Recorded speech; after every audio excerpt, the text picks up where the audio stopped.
District 1. Yes, sir. I would like to welcome everybody to the District 5830 District Conference this morning. We are experiencing again a new opportunity to be of service through using Zoom. It's more informal, but we have 92 in attendance, and I want to welcome all 92 of you. That's a very good turnout. We also have 8 past district governors in attendance, and I want to thank them for joining us this morning, and all the new Rotarians that might be in the district that have been in for the less than the last year or two. Any of you who are in attendance this morning, thank you. I hope you will find this worthwhile, and I think you will. So with all the welcomes being said, I'm going to turn this over to Jack Welge to lead us in the Pledge of Allegiance and offer a prayer this morning and give his DG updates. He's our current district governor and is doing a wonderful job. Jack?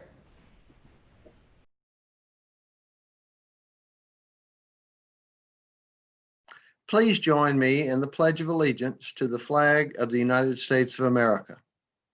I pledge of allegiance to the flag of the United States of America and to the republic for which it stands, one nation, under God, indivisible, with liberty and justice for all. Let us pray. Heavenly Father, thank you for hearing us as we each pray silently according to our individual beliefs. Thank you for our food and the blessings of life, love, friendship, and fellowship that surround us. Thank you for allowing us to be the source of hope for those in need and contentment for those who are lonely. Thank you for our ability to serve through Rotary.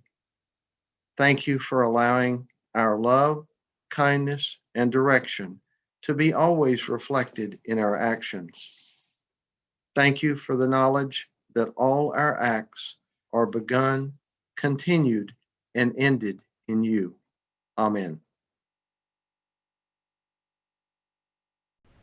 And then what I'd say is I'd thank Jim for a fantastic year. Today will be a great day of celebration. Welcome all and thank you for attending. Most of all, thank you for helping District 5830 and our leadership team get back out of the pandemic mode and back to work either virtually or in person with appropriate safeguards.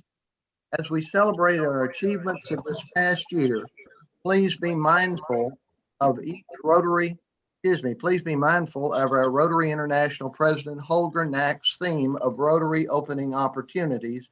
And remember, as we go through this year, that we need to be open to new approaches. We need to make our Rotary Club membership more appealing. And with that, Jim, I'll turn it back over to you. Thank you all for attending.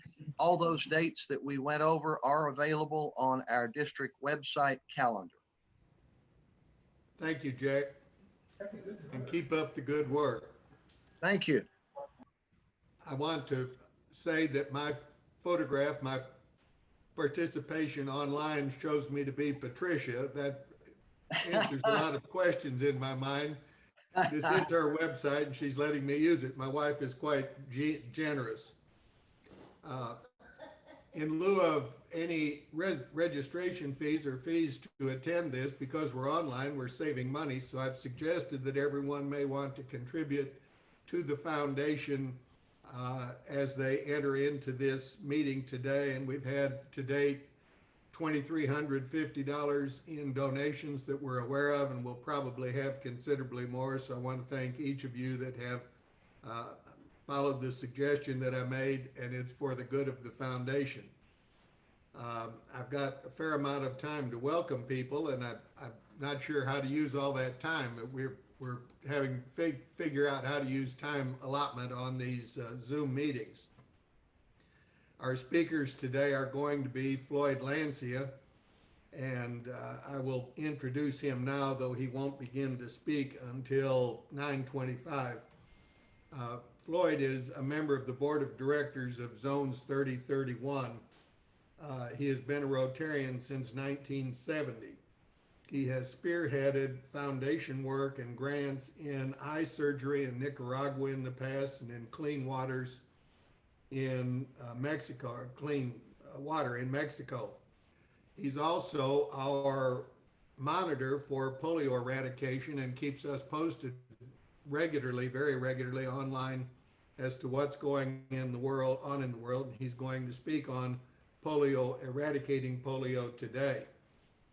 I want to mention and thank Shirley Griffin for entering into my life and involving me in a polio event, foundation event, when she came to our club years ago. That was my introduction to really getting involved in Rotary. She is a polio survivor, and I think of her every time I see one of the polio reports and thank her for all the work she's done in that regard. Sarah Fox is going to be our public image speaker today. Sarah is a member of the Longview Midtown Club and is doing a wonderful job in public imaging, and she will be speaking on that. Sam Scroggins will be speaking on visioning this afternoon, early this afternoon. Past District Governor Lee Montgomery on Rotary. Past District Governor Carol Greenwald on training new members. Past District Governor Ted Huffines on foundation. He's going to have assistance in doing that from a couple of people, and we'll be looking forward to that. And then we'll get into the afternoon, and toward the end of the day, we'll have a business meeting with John Jetter. Everybody please mute yourselves as we're hearing from the speakers so that we don't interrupt them. And each of us will be trying to see messages coming in so we can entertain some questions for the speakers as we get to that point. I want to thank Shirley Penix Evans, our district administrator, for all the work she's done. She keeps us together as we go through these events and has done wonderfully helping get this one organized and keeping us online. And I want to thank her very much for that. I get messages from her late in the evening and early in the morning, so I know how much time it's taking her to get this done, and just thank you, Shirley. As we go through this meeting today, if you have any problems, you may call Shirley on her cell phone, and she will be able to try to help us. And I want to thank John Jetter for helping with the production of all this also. As many of you are not very knowledgeable, those of us who are older and beginning to suffer from all kinds of old age problems, getting online and working with these things with social media is quite interesting. But I want to thank all of you younger members who might come in and save us in the future and keep us going and improve on everything that we do. We look forward to your suggestions. Flloyd, if you're ready, we may start a little early and we'll take some questions at the end. And if we need to take a break anywhere, we can do that. Thank you, Jim. And I have to say that Shirley has been really persistent in making sure that I'm at the right place at the right time.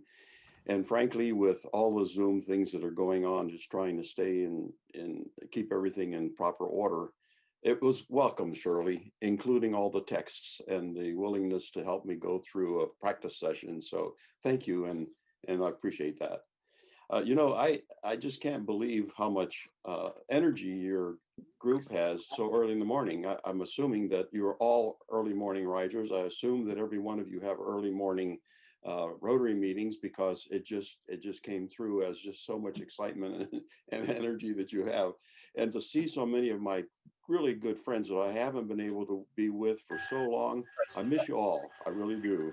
I sure wish I could be with you. And to hear all the things that your district is doing and has done is just fantastic. I can't applaud enough for all the things you're doing, and to hear your request, Jim, for making the contribution to the foundation. You all know that I really support the foundation. I'm a strong supporter of the foundation. I think that that's the thing that keeps us all going in the Rotary world, and I appreciate your asking for contributions, and I hope that you get a whole lot more. And if you don't, I know that Ted will be after each and every one of you trying to get that a little more. So anyway, my topic today is polio. I've been asked to talk a little bit about polio, and I'd like to do that. So briefly, I'd like to talk about the achievements and challenges. achievements and challenges that not only what we've done, but what we need to continue to do.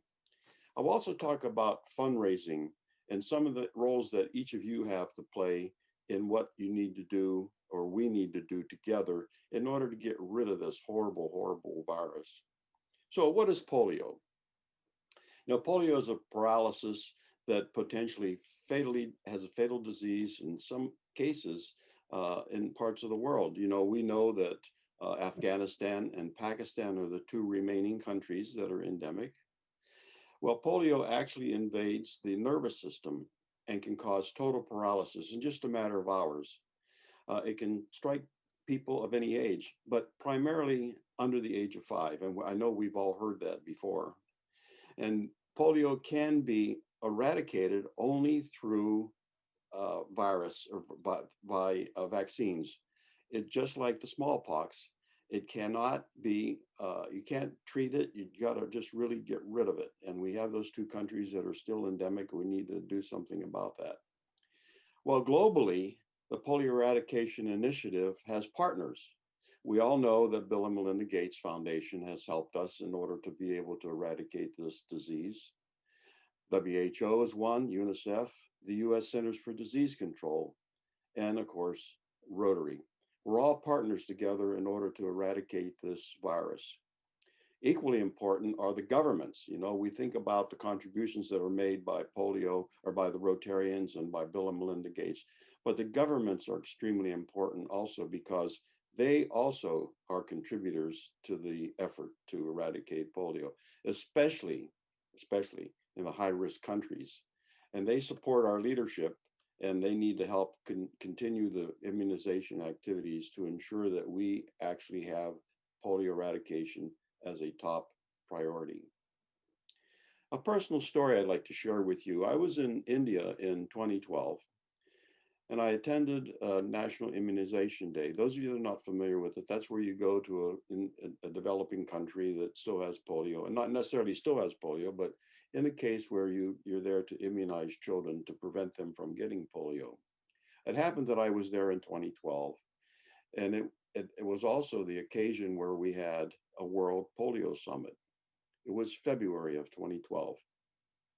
The health ministers were all on the stage, and they all affirmed that they would continue the commitment to eradicate polio. At that time, it was Pakistan, Afghanistan, Nigeria. And I was in India. But what was really neat about my attendance there is that is when they announced that India would be taken off the endemic list. It was an experience that I'll never forget because I really was moved a great deal just with that particular activity. In spite of everything I knew about Rotary and all the programs and all the years that I've been in Rotary, I really was not prepared for what is about to happen to me when I put those 2 drops in that little girl's mouth. And here I was standing on the side of a road on a busy street in New Delhi, across from the New Delhi Zoo. It was a Sunday afternoon, the sun was shining, everybody was in a festive mood. Here I was with my polio shirt, my Rotary hat, and my End Polio Now pin. When a couple with a little girl approached me, and the little girl knew exactly what to do, she pulled her head back and she allowed me to put 2 precious drops in her mouth. When she did that, we made eye contact. At that time, all time stood still. And that's when I realized what a life-changing experience I had. See, I knew at that moment that each of us would view that time as special. She, because she would be polio-free, and me, because I contributed to her life without polio. Following that summit, we celebrated one of the world's greatest achievements in global health. As you know, when a country has no more polio viruses, they have to be polio-free for 1 year, and they're taken off the endemic list after that. That is when India was taken off the endemic list in 2012. Following that, we need 2 more years of polio-free in that country, in which it can be then declared polio-free. Well, in 2014, polio was considered was considered polio free. And at that time, all of Southeast Asia was then taken off the endemic list. Now, India was considered at one time the hardest place on earth ever to stop polio because of the dense population, because of their challenges with sanitation. But their success, because of the difficulty that they had to stop polio, showed us that it could be done even in the most challenging conditions. Now, today, we've had some challenges. There have been a slight uptick in polio cases in the last few years. However, it's not the time to panic, but what we need to do is we need to redouble our efforts. Over the past several years, we've still been under 100 cases. However, this year it's a little different. We're at 132 so far. And the virus is circulating in limited areas of Pakistan and Afghanistan. For example, of the 79 cases in Pakistan, 37% of them are coming from one district alone. We have challenges, but it's important for us to remember that we have made significant progress, and we'll continue to do that. And we'll continue to make those milestones that we're all eager to do. Polio cases have been reduced by 99.9%. 19 million people are walking or alive today because of the eradication of polio. And 5 of the 6 World Health Organization regions are certified polio free. I know you probably all read the news where Nigeria was the last country in the African region to be removed from the endemic list. And as of last month, all the African regions was declared polio free, quite an accomplishment. And only those 2 countries, Pakistan and Afghanistan, remain on the endemic list. They are the only 2 that have had continuous polio virus detected since September of 2016.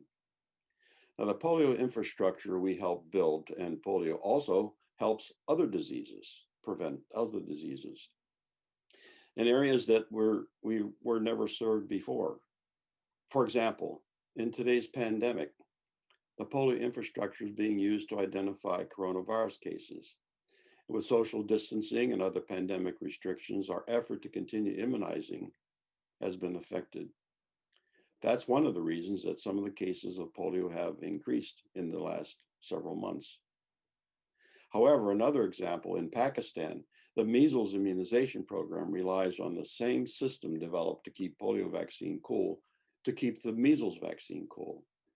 And in Nigeria, the strong polio eradication infrastructure built in the Borno state, which is in the northeast part, they vaccinated 8 million people against yellow fever.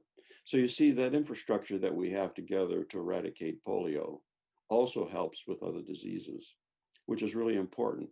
And many people will ask the question, well, what will we do when there's no more polio? Well, chances are, and I'll talk about it in another minute, but chances are we'll continue to do that because there are countries with poor health systems that need all the help that they can get. And Rotary and our partners are still there to help them. And although with the progress, there are still some challenges. In fact, progress continues to be fragile as the virus continues in circulating areas, and I said Pakistan and Afghanistan, mostly because children live in areas of conflict. They live in areas that are remotely difficult to get to. They're mobile. They move from area to area. An example is that on the Afghanistan-Pakistan border, there are 50,000 people who cross that border every day, including children. That's why we continue to vaccinate and make it a top priority, even though children and adults are on the move. Maintaining community confidence in polio eradication is also a priority. And some are expressing concern over repeated polio campaigns, particularly when other health services are not readily available. And to address those concerns, Rotary's National Polio Plus Committee in Pakistan continues to install filtration plants in the highest risk areas and hold health camps to address the border health needs of communities. Maintaining political and financial commitments of donors is really, really important, especially in the high-risk countries. It's also important to secure the will and the funding requirements to finish the job. I know many of you probably already know this. If you don't, you probably ask questions about it, but Rotarians have contributed over 1.1 billion with a B to the Global Polio Eradication Initiative. We've also received 1 billion, again with a B, in matching funds from the Gates Foundation, which we have donated to polio eradication. The Bill and Melinda Gates Foundation came on board through Bill Gates Sr. He was a Rotarian and he saw the need where we needed to do something about that. The foundation, their foundation, the Gates Foundation, has spent over $4 billion in polio eradication. You know, in addition, we need to continue to convince the governments, for example, the US government, to fund to the global eradication effort. Now, the US government has been generous. We've spent, I should say, $3.5 billion to the eradication. But our partners to the north, Canada, 650 million. And across the sea, the UK, 1.6 billion. And in Japan, 570 million. So you see, the governments of the world still see it's important, just as we do, to get rid of this virus. We need to really get rid of it because, as I'll talk a little bit later, it's still a plane ride away. We need to sustain our hard-won progress that we've made to date. Again, remember, there are 19 million people who are walking on Earth today who would otherwise be paralyzed. And 650,000 cases are prevented each year, thanks to volunteers and contributions by Rotarians. And since 1988, 3 billion children have received that polio vaccine, very precious vaccine. In 2019, just last year, more than 430 million children in 40 plus countries were vaccinated using 1.2 billion doses of the oral polio vaccine. We've gone 4 years without a case of wild polio virus outside of Pakistan and Afghanistan, as I said earlier. We've helped other vaccine preventable diseases through Polio Plus and have assisted the world in responding to Ebola. And you know, a few years ago, we had the Ebola scare. And again, just a plane ride away from Africa, West Africa, to the US would have made a big difference in where we are today as far as how we dealt with Ebola. But the infrastructure that we have for polio enabled us to curtail the Ebola crisis. This COVID-19 is another situation. We're still using the infrastructure to identify coronavirus and doing everything we can with the infrastructure. However, it's a whole different ballgame. And because of that, we're meeting like this instead of being in person. And I know we all miss the hugs, we all miss the shakes, handshakes, we all miss the looking into folks' eyes and greeting us, eating those donuts at John Jetter's breakfast table, and so on. So what needs to be done? That's an important question. And you may be asking that. So what do we do now? So remember, polio is just an airplane ride away. So we need to protect the gains that we've made and finally eradicate this disease and even intensify our efforts. As long as polio is anywhere in the world, children remain at risk. You know, we've stopped polio eradication activities today, but there'll be 200,000 children who will be paralyzed within the next 10 years if we stop.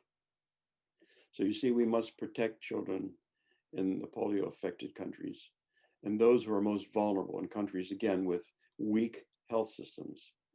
That's why I say that the probability will continue to immunize children because there are so many countries that have weak health systems. Immunization campaigns, community engagement, and disease detection needs to continue, and we need to continue in order to have a polio-free world.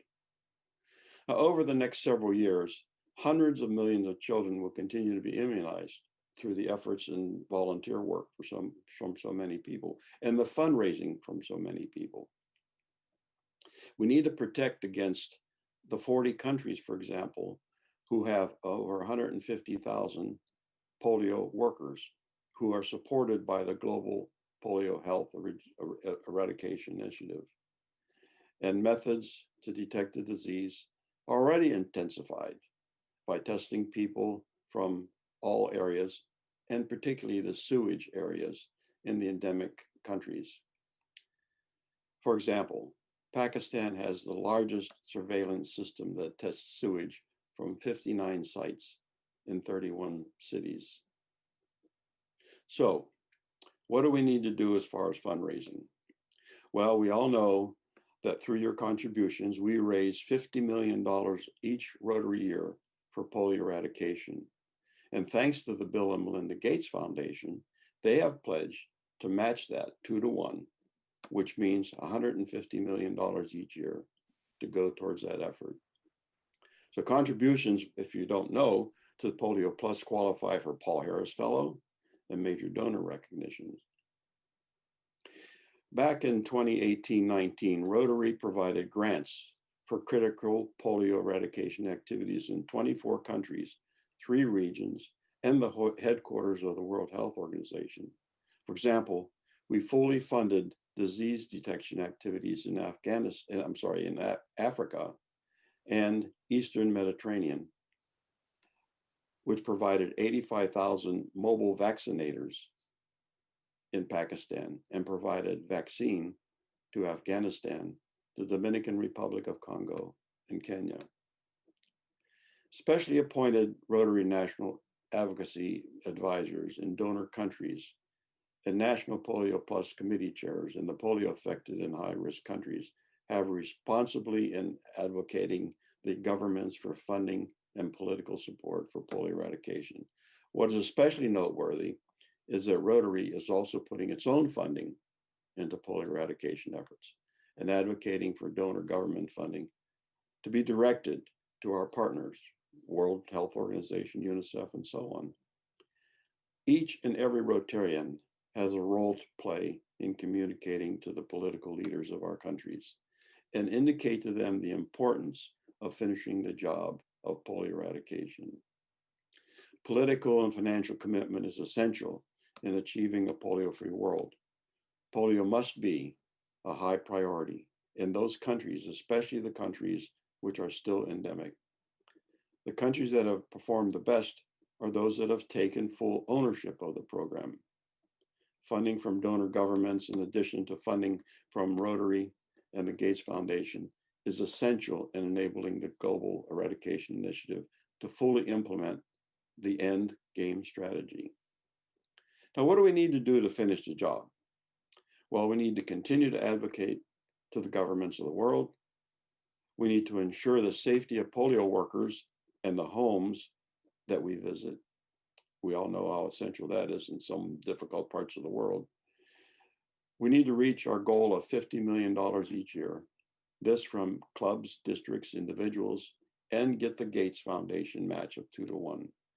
And we need to convince parents and leaders to have their children receive the oral polio vaccine. You know, there's a movement in our country and in other countries that vaccine is not good, that it does damage to children. We need to stop vaccine-derived cases caused by low rates of routine immunization. Year to date, there have been 605 such cases compared to 122 last year. These cases are where individuals who are not immunized. In other words, children will secrete, who have been immunized with the drops, will secrete it through the waste system. And because of the poor sanitation conditions, it'll be picked up by another family member who has not been immunized. And that's where they get the wild virus cases. And finally, raising awareness is the responsibility of everyone. We need more media coverage. We need to have Lee take his iron lung out more often and put it in places where people see it. We need more support. We need increasing recognition of the efforts to fight and end polio.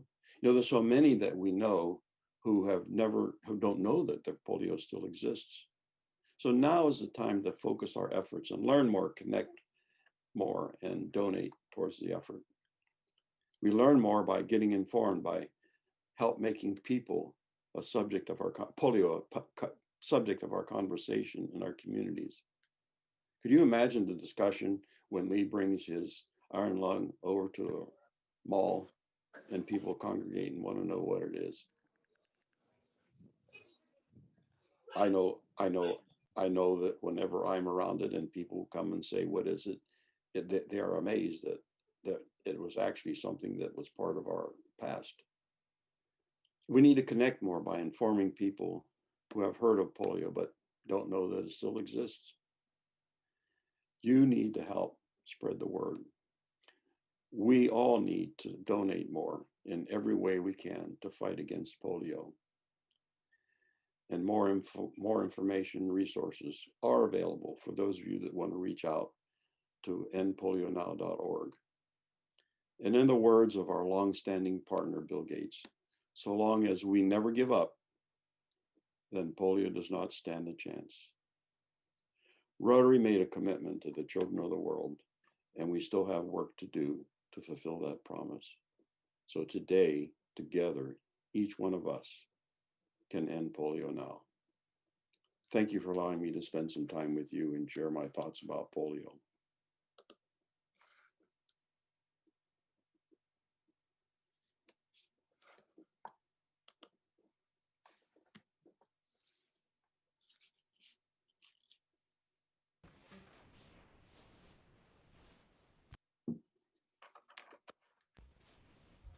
I managed to do it. It took me a minute to unmute myself, but I'm okay.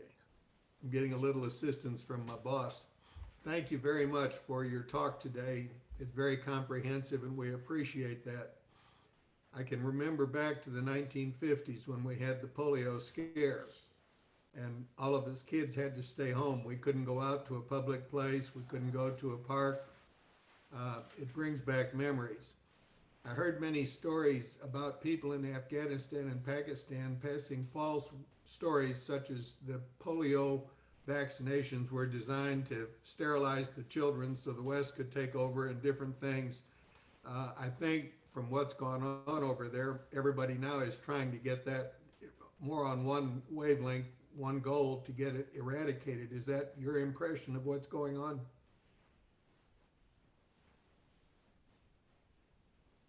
The situation that we're in now, where we can't gather in larger groups, people don't go to movies, people are careful when they go shopping.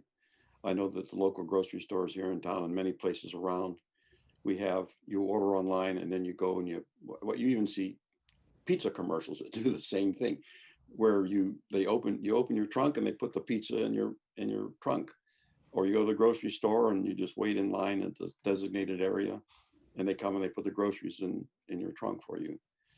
So is it a whole lot different? I'm not sure. Jim, we kind of lived through that back then, and I think we're living through it again in another fashion. And in comparison, however, is though back then, where we had 1,000 cases a day of polio in the world, in the U.S. alone, we've had over 200,000 deaths, and well into the millions of number of cases that have been identified. And in the world, I don't even know how many. It's just millions of people who have been identified and have died due to the COVID. So this certainly is a critical time for all of us. But, if you're so inclined to wear a mask, if you're so inclined to social distance, if you're so inclined to, I asked my wife, I told my wife the other day, I said, well, we sure do go through a lot of liquid hand soap. Well, because we're home all day or most of the day.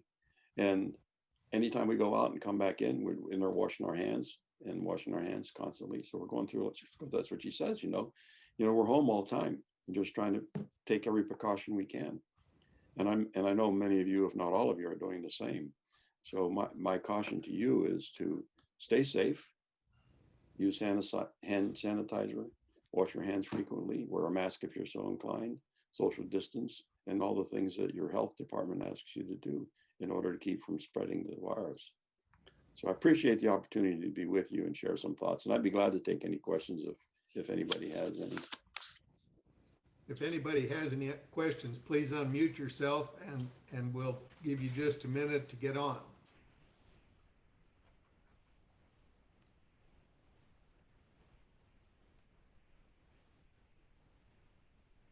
I thought for sure Lee might say something since I called upon him to put his iron lung out. Hey, Flloyd, I do have a question. Is Rotary sponsoring any NIDs at all in Afghanistan or Pakistan? Rotary does not. As an organization, Rotary does not, but Rotary supports those who do it. So there's a handful of folks that put together from the US that are sending people over there. Yes.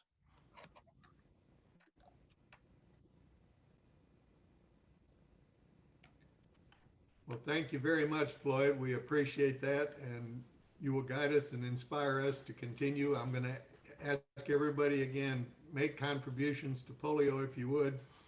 We're saving some money by the way we're going at this conference, so let's put that to good use, and I can't think of a better use. Thank you. Thank you, Jim. Thank you all for allowing me to spend some time with you. It's a beautiful sunny day here in Fort Wayne. I hope you're experiencing the same thing where you are. So thank you.